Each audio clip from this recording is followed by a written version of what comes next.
Time था जब credit card सिर्फ इमरजेंसी खर्च का एक साधन माना जाता था, लेकिन पिछले कुछ सालों में ये हमारी रोजमर्रा की जिंदगी का एक बहुत बड़ा हिस्सा बन गया है।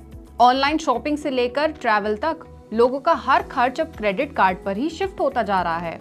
और अब तो हालात ये हैं कि पूरा देश इतना ज्यादा कार्ड का इस्तेमाल कर रहा है कि अक्टूबर 2025 में क्रेडिट कार्ड खर्च का आंकड़ा ऐतिहासिक स्तर पर पहुंच गया।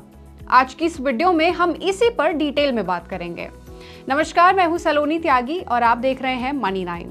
अक्टूबर 2025 में भारत में क्रेडिट कार्ड खर्च 19.6% बढ़कर 2.14 लाख करोड़ रुपए हो गया। पिछले साल अक्टूबर में ये रकम 1.79 लाख करोड़ रुपए थी। यानी इस बार लोगों ने लगभग 35,000 करोड़ रुपए ज्यादा खर्च किए हैं। क्रेडिट कार्ड खर्च में आए जबरदस्त उछाल के पीछे कई वजह हैं।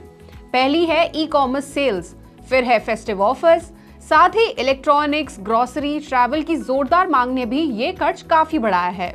लेकिन एक बड़ी दिलचस्प बात जो सामने आ रही है वो ये है कि सितंबर 2025 के मुकाबले अक्टूबर 2025 का खर्च लगभग फ्लैट रहा।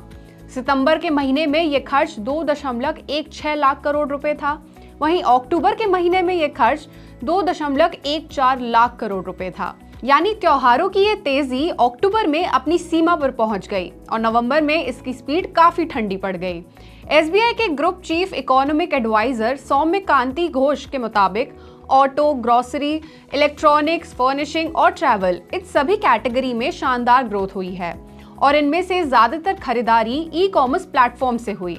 इसी के साथ शहरों में क्रेडिट कार्ड खर्च का ट्रेंड भी बेहद दिलचस्प रहा। मिड टियर शहरों ने इस बार सबसे तेज ग्रोथ दिखाई है, यानी छोटी और मध्यम आबादी वाले शहरों में क्रेडिट कार्ड का इस्तेमाल सबसे तेजी से बढ़ रहा है। एक तरफ जहां क्रेडिट कार्ड खर्च नए नए रिकॉर्ड बना रहा है, वहीं दूसरी तरफ नए कार्ड जारी करने की रफ्तार एकदम धीमी हो गई है। सितंबर में 10.76 लाख कार्ड जारी किए गए, वहीं अक्टूबर में 6.27 लाख नए कार्ड जारी हुए। ये करीबन 43% की गिरावट है। अब बात करते हैं कौन से बैंक ने कितने नए क्रेडिट कार्ड जारी किए और किस बैंक में कितनी गिरावट आई, क्योंकि यहाँ तस्वीर काफी चौंकाने वाली है।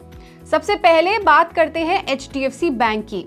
तो सितंबर में एचडीएफसी ने 2.58 लाख नए क्रेडिट कार्ड जारी किए थे, लेकिन अक्टूबर में ये आंकड़ा गिरकर सिर्फ 1.44 लाख रह गया, यानी 44% की भारी गिरावट। इसके बावजूद एचडीएफसी का कुल कार्ड बेस 1.84 करोड़ है, जो एचडीएफसी बैंक को देश का सबसे बड़ा कार्ड इश्यूअर बनाता है। अब बात करते हैं एसबीआई की।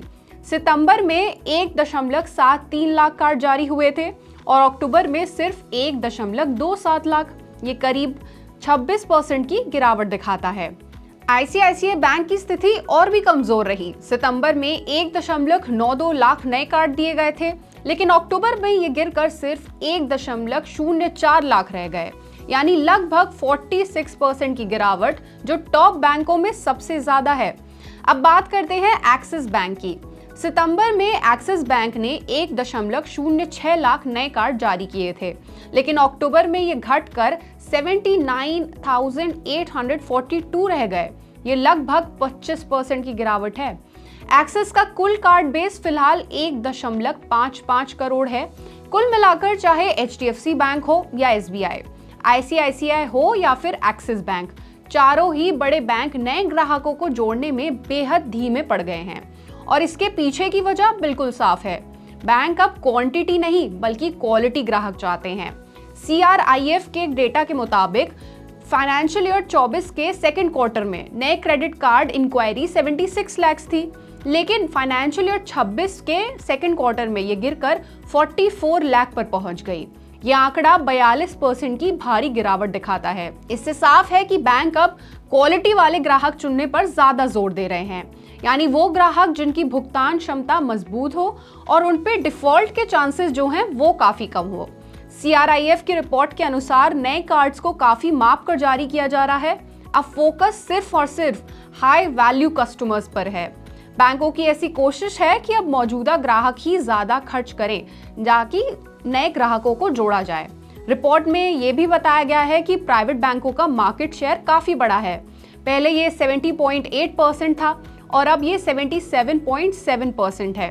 बाकी लेंडर्स की मार्केट शेयर की बात करें तो पहले ये 29.2% था और अब इस वक्त ये 22.3% है, यानी बाकी लेंडर्स के मामले में एक गिरावट आई है। बर्नस्टीन की रिपोर्ट के अनुसार टॉप 10 क्रेडिट कार्ड इशुअर्स में से 8 प्राइवेट बैंक हैं और टॉप 4 बैंक 70% सभी कार्ड्स, 77% ट्रांजैक्शन वॉल्यूम और 75% ट्रांजैक्शन वैल्यू संभालते हैं। यानी कार्ड मार्केट में कुछ बड़े बैंक ही बहुत ज्यादा हावी हैं। तो ये थी क्रेडिट कार्ड से जुड़ी कुछ जानकारी। भारत में क्रेडिट कार्ड के इस बढ़ते खर्च पर आप क्या सोचते हैं, आपकी क्या राय है, हमें कमेंट सेक्शन में जरूर बताएं। और ऐसी ही और खबरों और अपडेट्स के लिए जुड़े रहिए हमारे साथ सिर्फ मनी9 पर।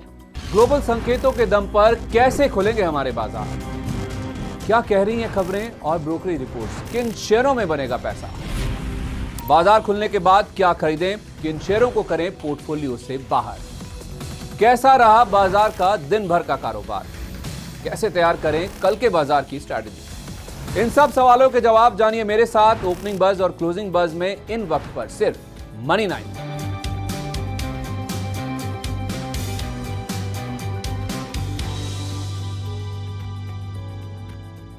मनी9 लाया है मेंबरशिप प्रोग्राम मनी9 प्राइम।